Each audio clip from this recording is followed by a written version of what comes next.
अयोध्या में मोहित खान और राजू खान के परपंच में समाजवादी पार्टी जिस तरीके से कूदी, डीएनए टेस्ट की मांग की, मोहित खान और राजू खान को बचाने का पूरा प्रयास किया।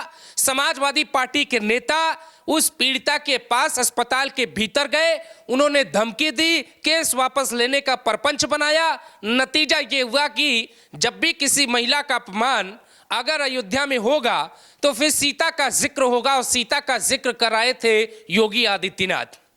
अयोध्या में जब उस महिला के साथ, उस बेटी के साथ गलत हुआ जिसके पेट में मोहित और राजू खान का किसी एक का बच्चा था, उस पे कैसे समाजवादी पार्टी ने सीधे तौर पे ये संदेश अयोध्या की जनता के साथ दिया, जनता को दिया कि मोहित और राजू खान अगर इस घटना में है, अब्दुल है, नौशाद है, तो इस घटना में समाजवादी पार्टी उनके साथ खड़ी है।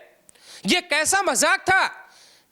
प्रदेश के एक पूर्व सीएम ने एक पीड़िता का पक्ष रखने के बजाय खुलकर मोहित और राजू खान का समर्थन कर दिया और डीएनए टेस्ट की मांग कर ली। अब बताइए उनका क्या होगा।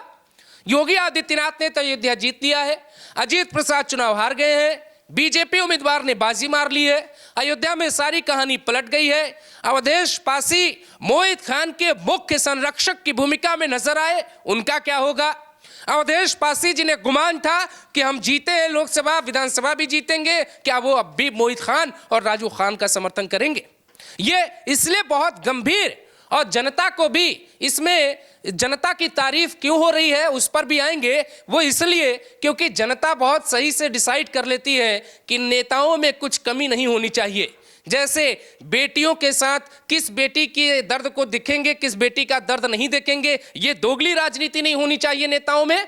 नेताओं को एक नजरिए से कम महिलाओं की सुरक्षा और महिलाओं की बात करनी चाहिए। लेकिन मोहित और नवाब खान, राजू खान, यहां से लेकर वहां तक, कन्नौज से अयोध्या तक, हर केस में समाजवादी पार्टी ने महिला विरोधी बयान जारी किए। महिला विरोधी बयान देते हुए डीएनए टेस्ट की मांग की। जनता ने जब डीएनए टेस्ट की मांग कर दी तो नतीजा सबके सामने आ गया है। यहां 2-3 प्रश्न आपके मन में आ रहा होगा कि अब मोहित का क्या होगा, राजू खान का क्या होगा, समाजवादी पार्टी अब अयोध्या में कैसे स्टैंड कर पाएगी। संसद के भीतर जो अखिलेश यादव अपने आप को मोदी से बड़ा नेता समझते थे, वो एक हार से कैसे टूट जाएंगे। 27 का चुनाव कैसे होगा। ये वो तमाम सवाल हैं दोस्तों जिन पे समीक्षा करने का वक्त आ गया है। लेकिन ये अयोध्या की जीत हार ने इतना जरूर तय किया है कि कम से कम मोहित खान और राजू खान जैसे पापियों को कम से कम समाज स्वीकार नहीं करेगा। और अगर उनके साथ, अगर वो दोनों के साथ अवधेश पासी खड़े हैं तो जनता अवधेश पासी को भी धूल चटाकर दिखा सकती है